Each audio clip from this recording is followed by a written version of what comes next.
Contingency measures go into action as Venezuela responds to another attack on its electricity system. The U.S. government announced it will fast-track the deportation of thousands of migrants. And Boris Johnson is set to take over as Prime Minister of the United Kingdom after being selected as Conservative Party leader.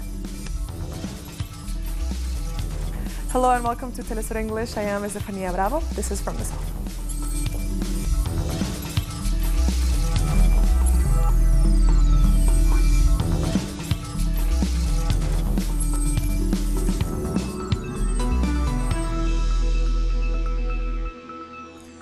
The restoration of power continues in Venezuela after an electromagnetic attack on the country's Guayana hydroelectric power generation system on Monday that left a large part of the country in the dark. Our correspondent in Caracas, Leonel Retamal, has the latest. We are going around Caracas to see how people are dealing with the restoration of power. Early in the morning, another partial outage was recorded in some areas, but power was quickly restored. Little by little, the city is returning to normal, as power in Caracas is fully back. Meanwhile, some regions of the country report power is fully back, while others are still dealing with a full blackout. Nonetheless, public services are fully functional.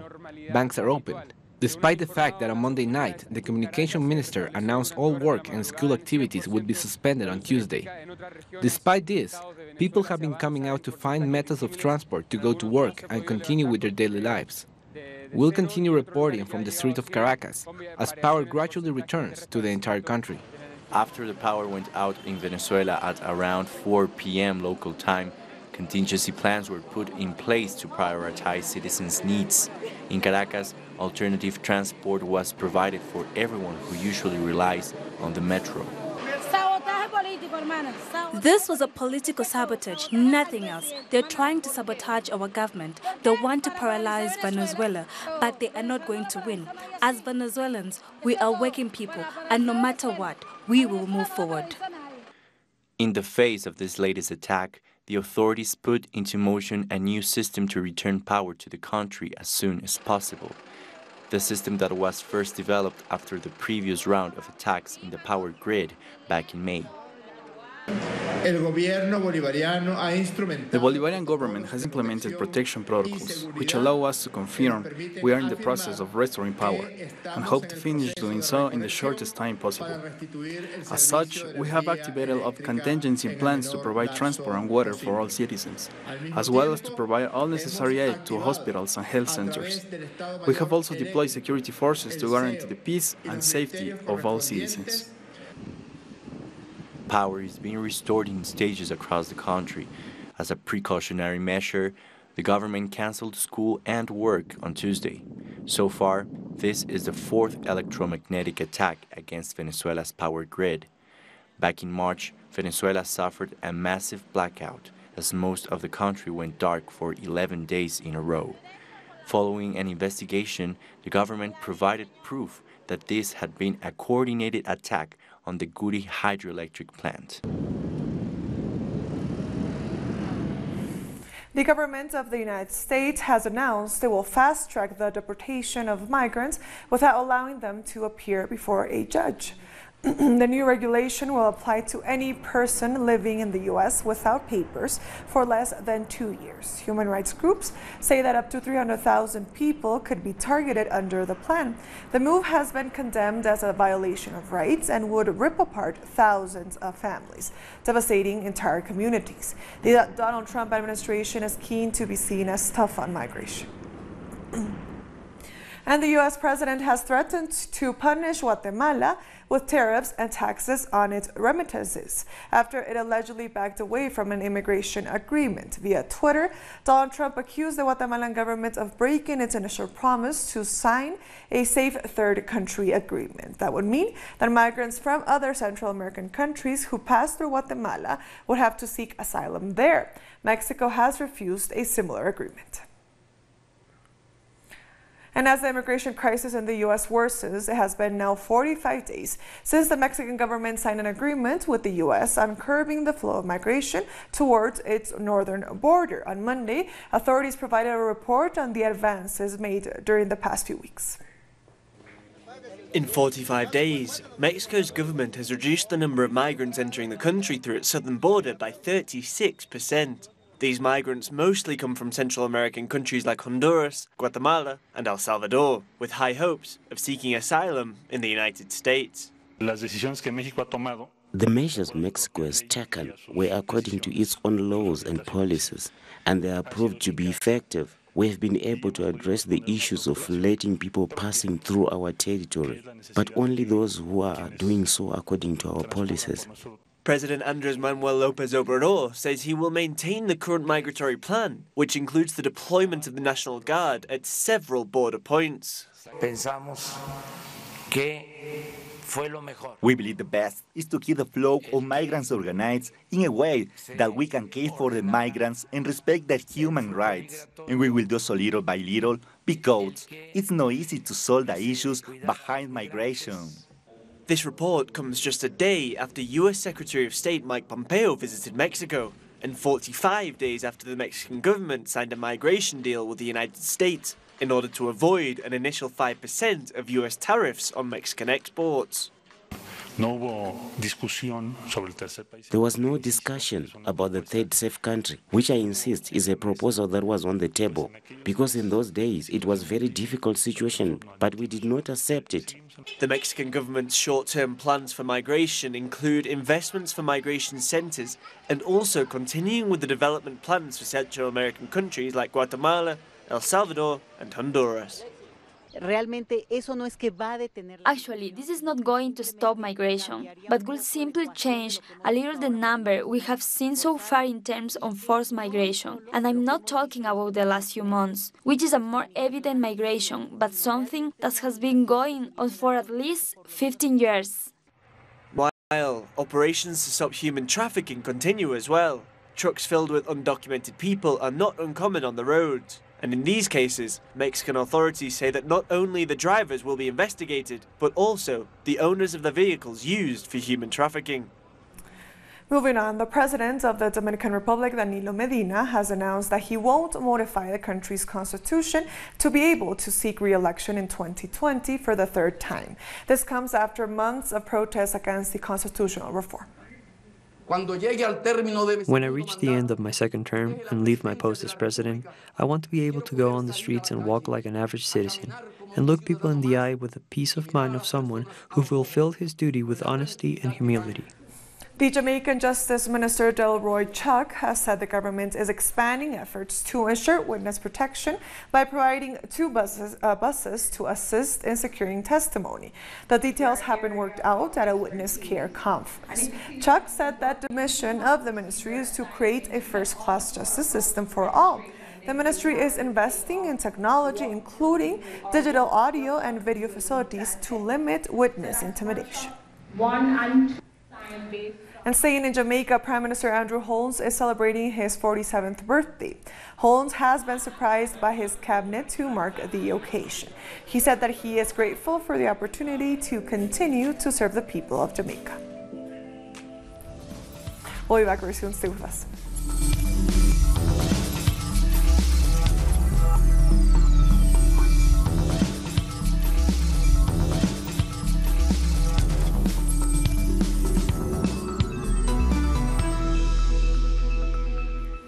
Welcome back. Unidentified attackers in the Democratic Republic of Congo ransacked and set fire to a health center tasked with sorting Ebola cases. This is now the fifth attack on health centers in the country. Local residents have since called for more security forces to be deployed at the Ebola centers. According to the World Health Organization, this violence has complicated efforts to contain what has become the second deadliest Ebola virus outbreak in history.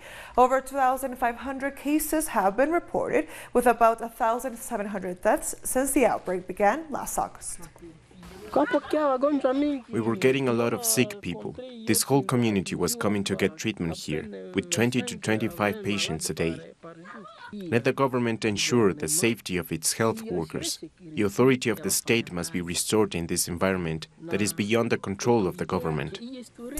In Gambia, an army officer has accused former President Yahya Jammeh of ordering the murder of a journalist in 2004. At a Truth Commission hearing, the officer said he and two others shot at the journalist's car on the outskirts of the capital, Banjul.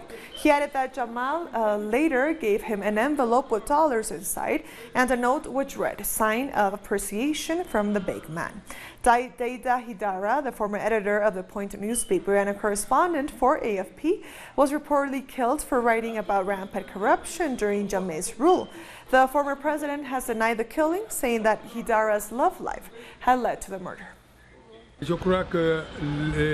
trust that the Gambian authorities will take the necessary steps to punish all the perpetrators and all those involved in the killing of Daida Hidara, and even put pressure on countries that we have ties with to bring Yahya Jammeh back here to Gambia and have him brought to justice. Kenya's finance minister, who was arrested on corruption charges, has appeared in court. Minister Henry Rotich and 15 other top officials appeared in a court in Nairobi over corruption charges linked to the construction of 2 dams. He pleaded not guilty. The other co-accused also faced charges ranging from conspiring to defraud and financial misconduct. Hundreds of inmates staged a riot at Cameroon's central prison in Yaoundé.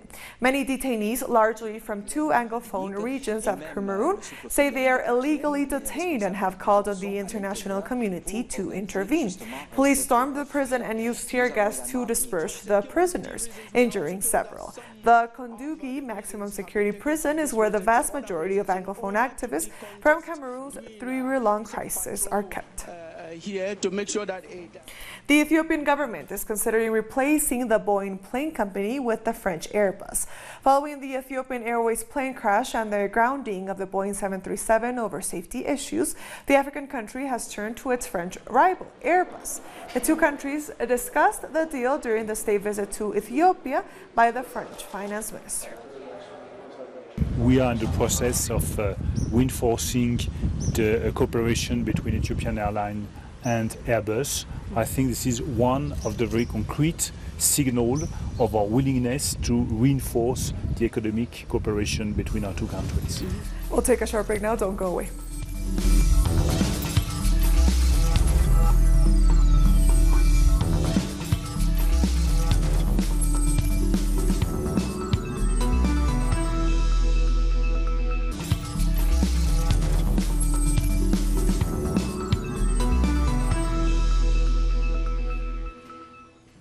Welcome back. Boris Johnson will take the mantle of British Prime Minister from Theresa May after winning the Conservative Party's leadership contest. Johnson took 66% of the vote against his rival Jeremy Hunt in an internal election heavily criticized as undemocratic and unrepresentative.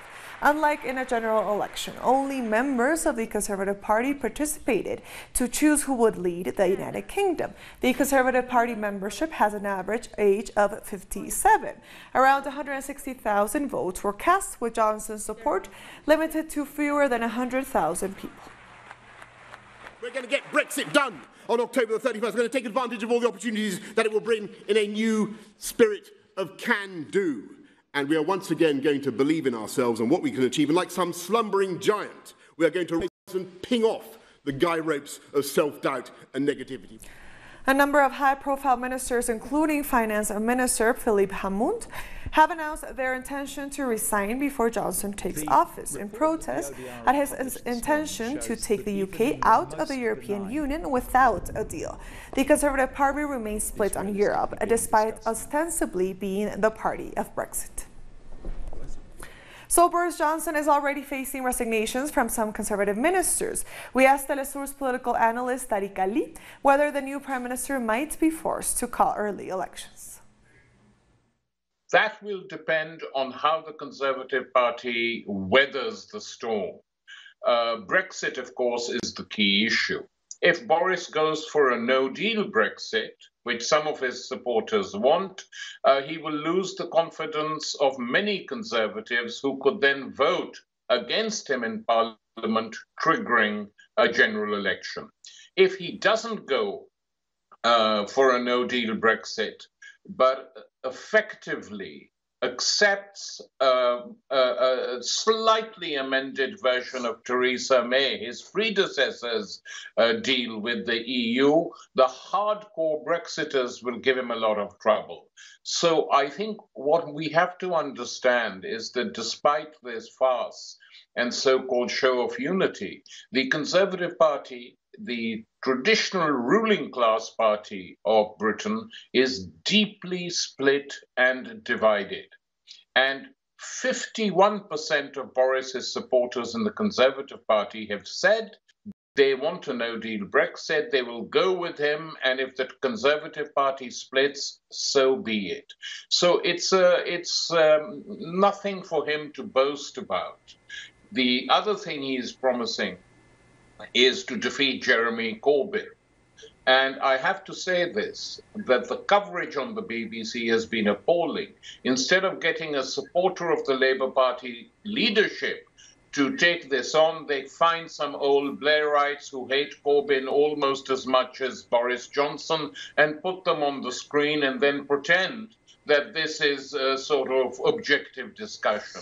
So we are in a critical situation in Britain now, and I think the only serious way forward is a general election. Will it happen this year or the following year? We don't know. But I think Boris will probably be a very short-lived prime minister. The leader of the Spanish PSOE party, Pedro Sánchez, has failed in his first attempt to form a government. Sánchez became the prime ministerial candidate with the fewest votes in the history of the Spanish Congress, with 124 votes in favor, 170 against, and 52 abstentions. He broke his own record set in 2016. The PSOE now has 2 days to negotiate an agreement to form a government before the next debate. Party activists hope to see a deal made with Unidas Podemos, who abstained during the session. We have to speak about content and programs, rather than about who will sit on the blue seats.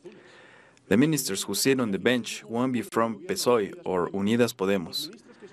They will be from a progressive, feminist, ecological and pro-European Spanish government. Israeli forces are tearing down houses that are too close to a segregation wall in the village of Sur Baher.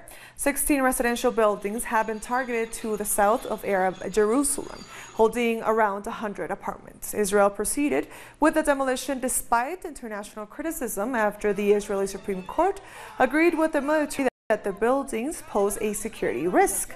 The United Nations has said it laments the decision. Palestinians argue that the move is part of Israeli colonial policy, which seeks to build more illegal settlements on Palestinian land. The cabinet condemns this grave aggression. This is a continuation of the forced displacement of the people of Jerusalem from their homes and lands. This is a war crime and a crime against humanity. Our correspondent in Cairo, Nayara Tardo, has more on the demolitions.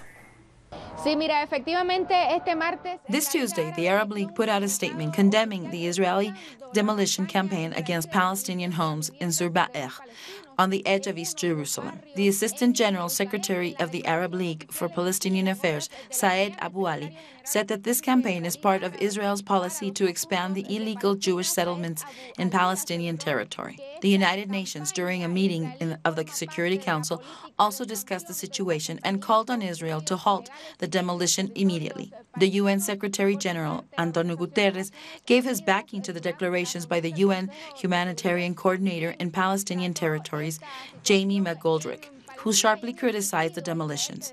The Israeli security forces moved into the community on Monday with mechanical diggers. They forced Palestinian families to leave their homes before placing explosives and demolishing at least 4 buildings. We thank Nayara Tardo for that report. A shipment of ivory from Africa weighing about 9 tons has been seized in Indonesia. The ivory, worth about $13 million, is alleged to have been coming from the Democratic Republic of Congo and was headed to Vietnam. This is the second time this year that wildlife smugglers have been busted in Southeast Asia, as Singaporean authorities also seized tons of pangolin scales earlier this year. Moving on, India has denied claims by the U.S. president that it has asked him to mediate on the Kashmir dispute. The Indian Prime Minister Narendra Modi said he never asked President Donald Trump to help mediate with Pakistan in the dispute over Kashmir. The U.S. president claimed during a press conference that Modi had asked him to take that task on Monday. His comments brewed a political storm in India, which has not shown interest in third-party involvement in Kashmir issues. Both India and Pakistan claim ownership of the area.